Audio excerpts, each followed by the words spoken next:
Ito, nakuha namin to sa trick or treat. Kasi Halloween ngayon, uso yung trick or treat sa mga bahay-bahay. Pupunta ka lang, dala-dala mo yung bucket at lalagyan nila ng chocolate yung bucket mo. At lalagyan nila kahit ano, kung ano yung ibibigay nila. Ilalagay nila sa bucket o kaya ikaw ang mangunguha. Ganyan, may mga ano, may Pringles pa. Iba-iba yan ng mga chocolate, saka mga pang-snack, mga cookies. Basta puno yung bucket na yan. Tig-isa sila ng anak ko na bucket na puno.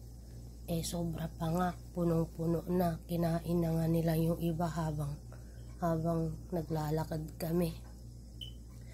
Ayan punong-puno yung bucket nila.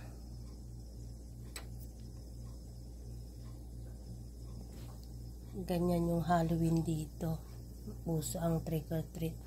Basta ikot ka lang, pumunta ka lang sa mga bahay-bahay na namimigay sila ng ano, lalapit ka lang sa door nila, naka-ready na yung mga ibibigay nila, yung ilalagay nila sa bucket mo.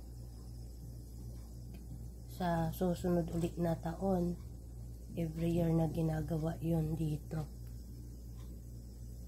Okay, thank you so much.